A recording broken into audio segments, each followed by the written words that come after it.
My name is Stephen Hawking.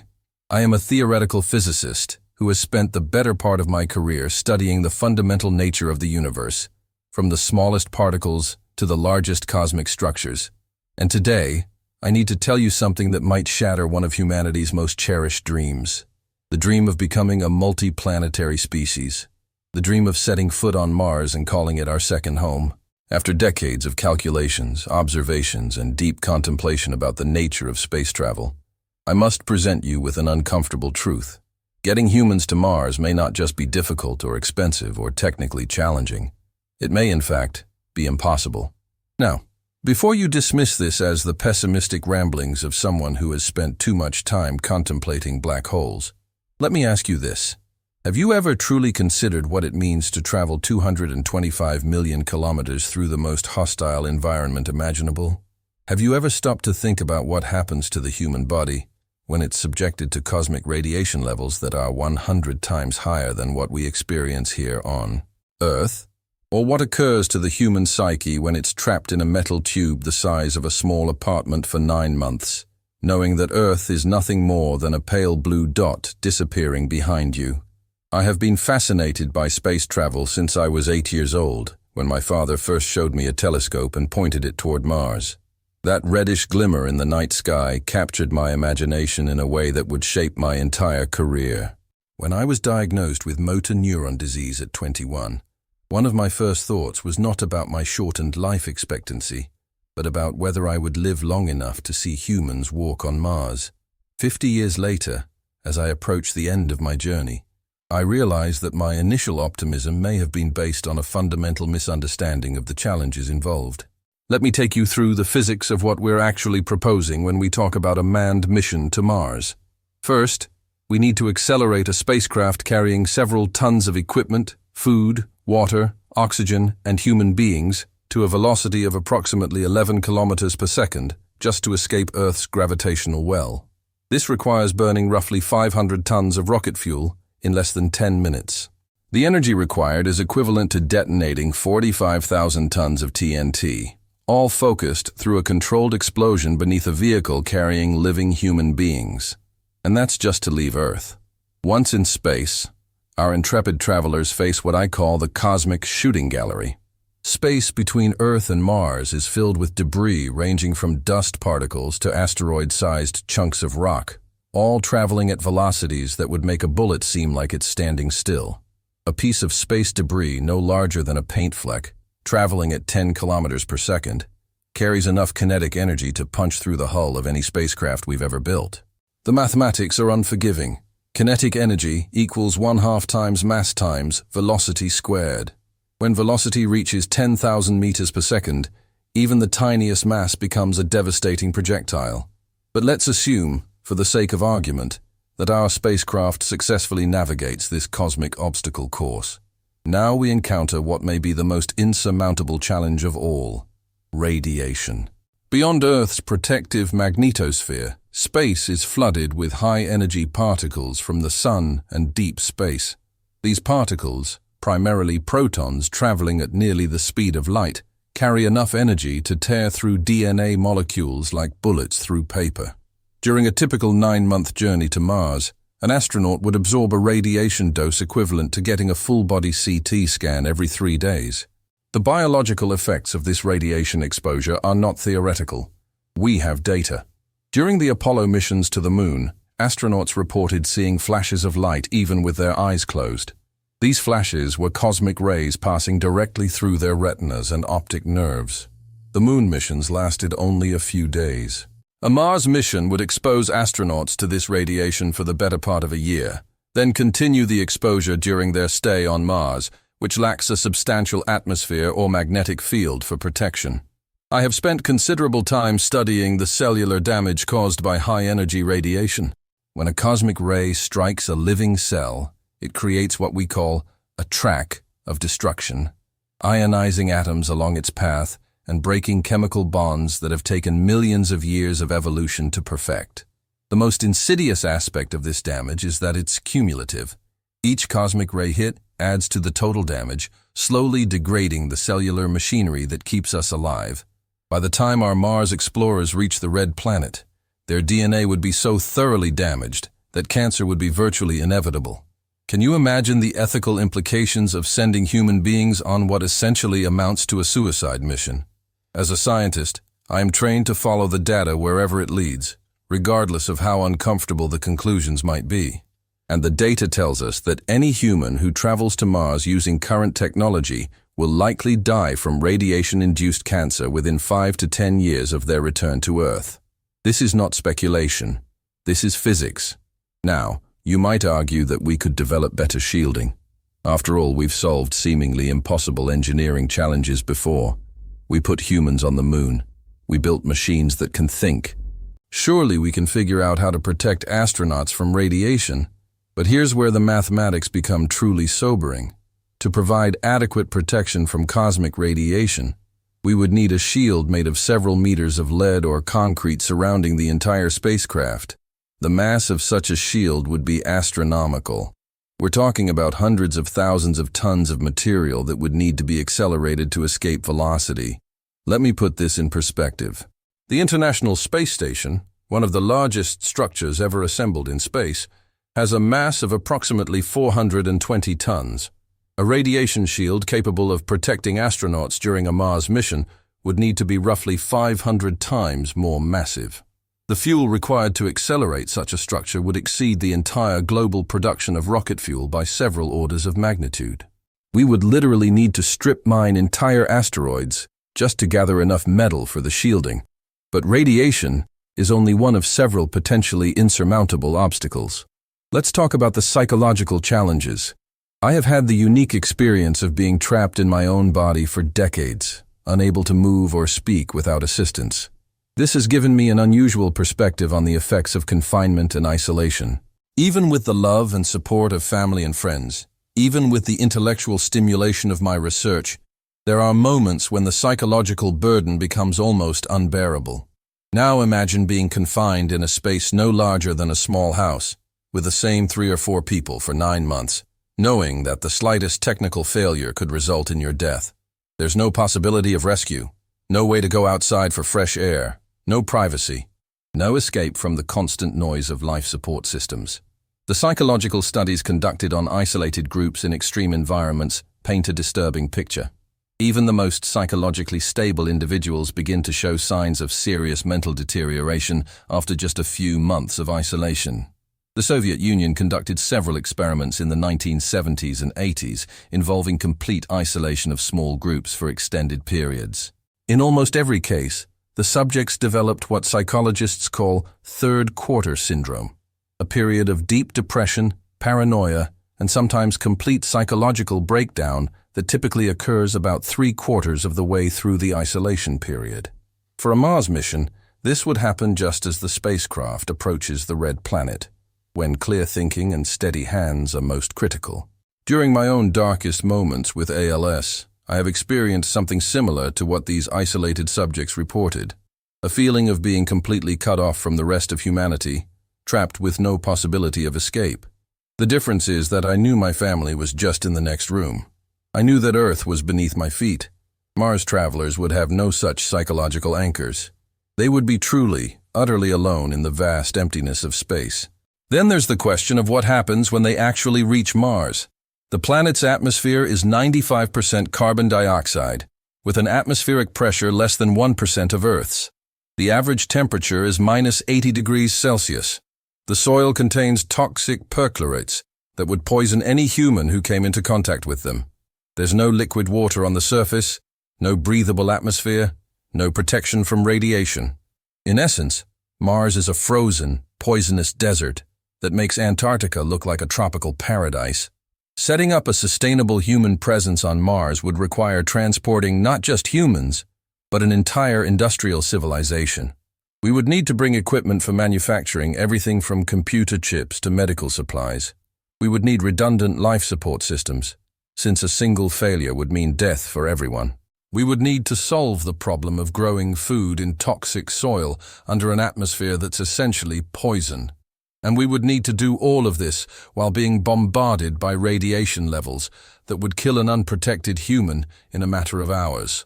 The energy requirements alone are staggering.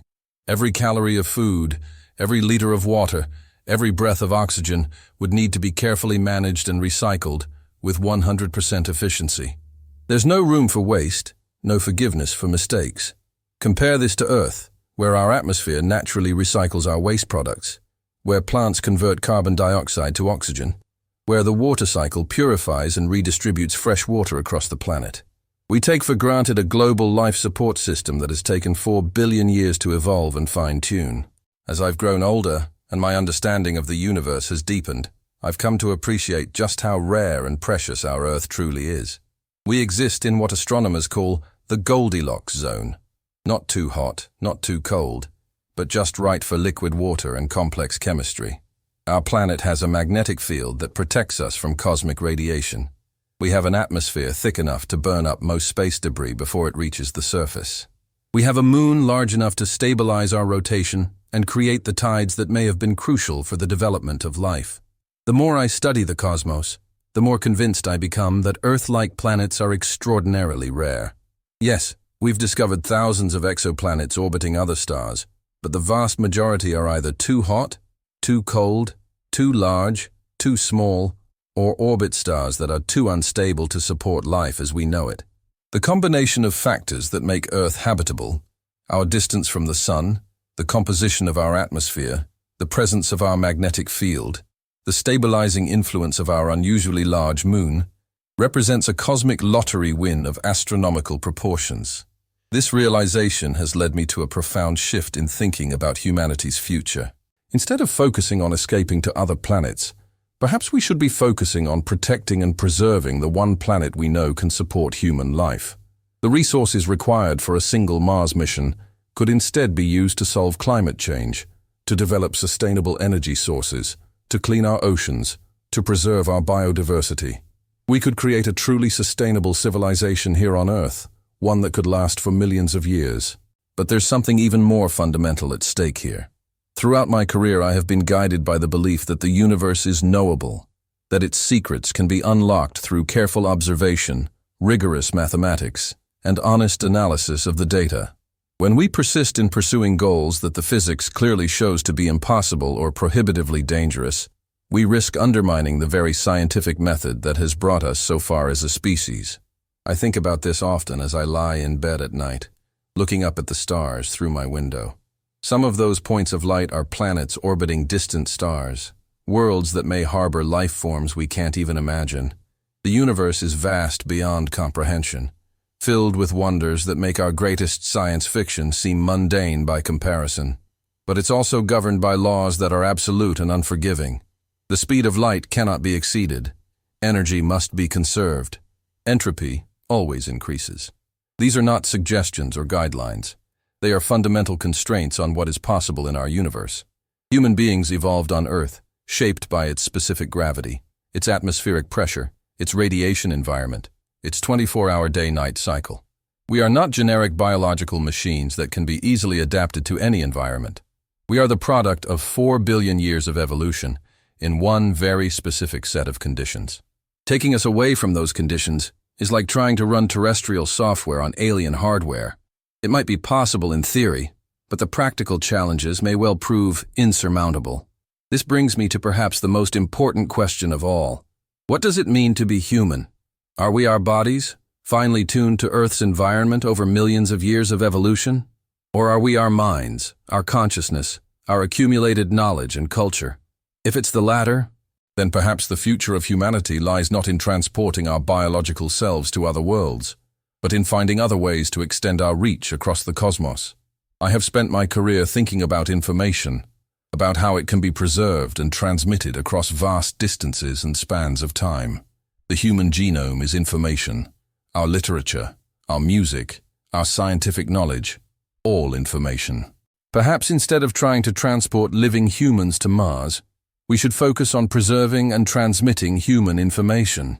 We could send robotic probes carrying the complete genetic code of thousands of species, along with detailed instructions for recreating Earth's biosphere. We could include all of human knowledge, all of our art and literature, all of our history. These probes could travel much faster than any vehicle carrying living humans, since they wouldn't need life support systems or radiation shielding for biological passengers. They could explore dozens of star systems, seeking out worlds that might be suitable for hosting Earth life. And if they found such a world, they could begin the slow process of terraforming it, creating an environment where humans could eventually thrive. But even this approach faces challenges that may prove insurmountable. The nearest potentially habitable planet is Proxima Centauri b, located 4.2 light-years from Earth. Using our fastest current spacecraft, it would take over 70,000 years to reach this planet, even traveling at 10% the speed of light, a velocity that would require revolutionary advances in propulsion technology. The journey would take 42 years. And that's just to reach the nearest potentially habitable world. Most Earth-like planets are likely to be hundreds or thousands of light-years away. The more I contemplate these numbers, the more I'm forced to confront a sobering possibility. Perhaps we are meant to remain on Earth. Perhaps the vast distances between stars, the lethal radiation of space, the technical challenges of interplanetary travel are not obstacles to be overcome, but natural barriers that keep different forms of life separated for good reasons we don't yet understand. This doesn't mean that our future is limited or that we should abandon our sense of wonder about the cosmos. Quite the opposite. I believe that our destiny may be to become the guardians and preservers of life on Earth, to develop technologies that allow us to explore the universe through robotic proxies, to search for other forms of life and perhaps even to communicate with them across the vast gulfs of space and time. We are already beginning to do this. Our telescopes can now detect the atmospheric composition of planets orbiting distant stars. Within the next few decades, we may be able to identify the chemical signatures of life on worlds hundreds of light-years away. We may discover that the universe is teeming with life, but that each form of life is adapted to its own specific world, its own unique environment. If this is true, then perhaps the greatest contribution we can make to the cosmic community is not to abandon Earth in search of new worlds to colonize, but to become the best possible version of an Earth-based civilization. We could develop sustainable technologies that allow billions of humans to live in harmony with our planet's natural systems. We could extend human lifespan, enhance human intelligence, create art and literature and scientific knowledge that would be worthy of transmission to other civilizations across the galaxy. This vision may seem less dramatic than the spacefaring future envisioned by science fiction, but I find it no less inspiring. Imagine an Earth where humans live for centuries, where poverty and disease have been eliminated, where we have learned to harness the power of the atom and the sun to meet all of our energy needs without damaging our environment. Imagine a world where we have preserved and protected every species, where our cities are integrated seamlessly with natural ecosystems, where the beauty of the natural world is enhanced rather than diminished by human presence. Such a civilization could turn its attention to the grandest questions of existence. We could build telescopes capable of imaging Earth-like planets in distant solar systems. We could develop communication technologies that might allow us to send messages to other civilizations and perhaps even receive replies. We could create artificial intelligences that could help us unravel the deepest mysteries of physics, from the nature of dark matter to the possibility of parallel universes. But achieving this vision would require us to abandon the fantasy of escape and instead embrace the challenge of creating a sustainable future here on Earth. It would require us to invest the enormous resources currently dedicated to space exploration into solving the problems that threaten our long-term survival: climate change, ecosystem destruction, social inequality, the risk of nuclear war. I know that this perspective may disappoint those who have grown up dreaming of walking on alien worlds, of seeing double sunsets on distant planets, of being part of humanity's expansion across the galaxy. Believe me, I understand this disappointment. I have shared these dreams for most of my life. But as a scientist, I am obligated to follow the evidence wherever it leads, even when it leads to conclusions that contradict our most cherished hopes. The evidence suggests that the barriers to human space travel are not merely technical challenges waiting to be solved, but fundamental constraints imposed by the laws of physics and biology. The energy requirements are too great, the radiation exposure too dangerous, the psychological stress too severe, the technical complexity too overwhelming. We are Earth creatures, shaped by 4 billion years of evolution to thrive in Earth-specific environment. This doesn't make us less remarkable as a species. If anything, it makes us more precious. We may be the only conscious beings in our galaxy, the only creatures capable of contemplating the beauty and mystery of the cosmos, the only entities able to appreciate the elegant mathematical laws that govern the behavior of stars and galaxies and black holes. If we are alone, or even if we are simply very rare, then our responsibility is not to abandon our home in search of new worlds, but to protect and nurture the one world we know can support conscious life. As I near the end of my own journey, I find myself thinking more and more about legacy, not just my personal legacy, but the legacy of our entire species. What will we leave behind? What will we contribute to the cosmic story? Will future civilizations, perhaps arising on distant worlds millions of years from now, find evidence of our existence? And if so, what will that evidence tell them about who we were and what we valued? I hope they will find evidence of a species that learned to live in harmony with its home planet, that developed sustainable technologies, that created beautiful art and profound literature, that unlocked the secrets of the universe through patient scientific observation. I hope they will find evidence of a species that chose wisdom over adventure, sustainability over expansion, depth over breadth. The question that remains is whether we are wise enough to make these choices, whether we can resist the siren call of impossible dreams and instead focus on the difficult but achievable goal of creating a truly sustainable civilization on Earth, whether we can learn to see our pale blue dot not as a prison to escape from, but as a garden to tend and protect. Time will tell. But if we are to have any future at all, I believe it will be here on Earth, among the stars that we can see and study and wonder about, but perhaps never touch. And that may be exactly as it should be. The universe has taught me many lessons about humility, but none more profound than this. Distance is the great equalizer. When I first began studying cosmology, I was struck by how the vast scales of space and time reduce even our most ambitious projects to insignificance. The closest star to our Sun is 25 trillion miles away. To put this in perspective, if you could travel at the speed of a commercial airliner, it would take you 5 million years to reach Proxima Centauri. Even light, the fastest thing in the universe, takes over 4 years to make this journey. These numbers aren't just statistics. They represent fundamental barriers built into the fabric of reality itself. Einstein's special theory of relativity tells us that nothing with mass can ever reach the speed of light. As you approach light speed, your mass increases toward infinity, requiring infinite energy to accelerate further. This isn't a limitation of our current technology. It's a law of nature as absolute as gravity or thermodynamics. I've spent decades working on theoretical solutions to this problem. Wormholes, theoretical shortcuts through space-time that could connect distant regions of the universe.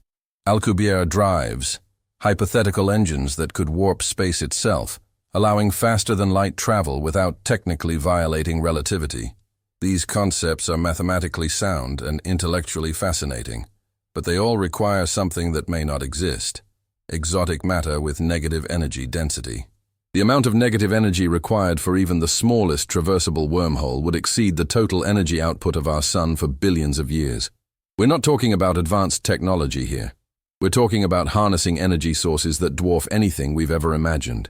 Even if such exotic matter exists somewhere in the universe, acquiring and controlling it would require a level of technological sophistication that might take our species millions of years to achieve, if it's achievable at all.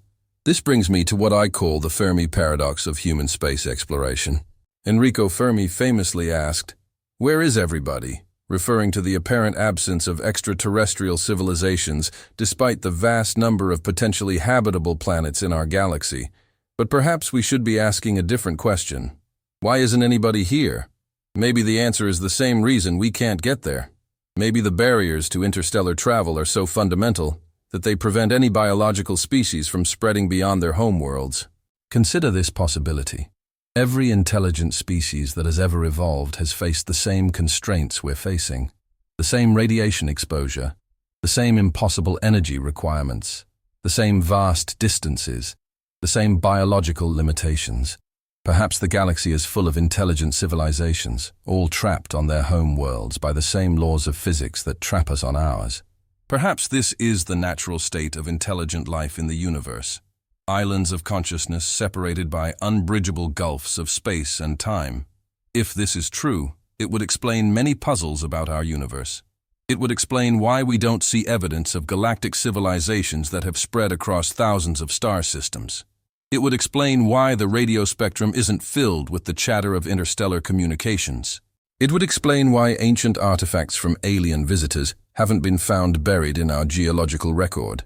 Not because alien civilizations don't exist, but because they're all facing the same fundamental barriers we are.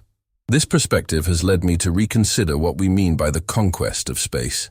Perhaps true space exploration isn't about sending biological entities across impossible distances, but about extending our senses and our intelligence to distant worlds through increasingly sophisticated robotic explorers. We've already begun this process with remarkable success. Our robotic probes have visited every planet in our solar system and several moons and asteroids. They've landed on Mars, dove into Jupiter's atmosphere, orbited Saturn, and sent back images and data that have revolutionized our understanding of our cosmic neighborhood. These machines are, in a very real sense, extensions of human consciousness. When the Hubble Space Telescope captures an image of a distant galaxy, it's human eyes seeing across billions of light years. When the Curiosity rover analyzes Martian soil, it's human hands touching another world. When the Voyager spacecraft send back data from the edge of our solar system, it's human minds reaching into the void. This is a form of space exploration that works within the constraints of physics rather than fighting against them. But even our robotic exploration faces limits that may prove insurmountable. The further we send our mechanical ambassadors, the longer the communication delays become.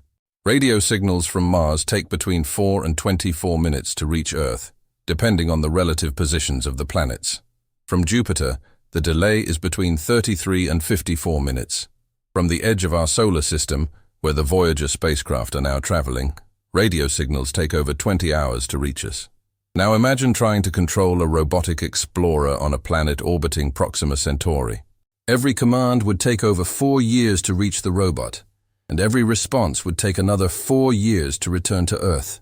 You could send a command to pick up a rock, and your grandchildren might live to see the acknowledgement that the command was received. This time delay makes real-time control impossible and severely limits the complexity of missions we can conduct in interstellar space. The energy requirements for interstellar communication are also staggering. The radio signals from our most distant space probes are already so weak that we need enormous dish antennas and extremely sensitive receivers just to detect them. The signal from Voyager 1, now over 14 billion miles from Earth, arrives with a power of less than 1 quintillionth of a watt.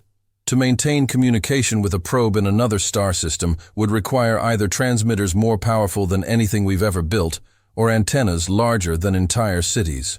These technical challenges pale in comparison to the philosophical questions they raise.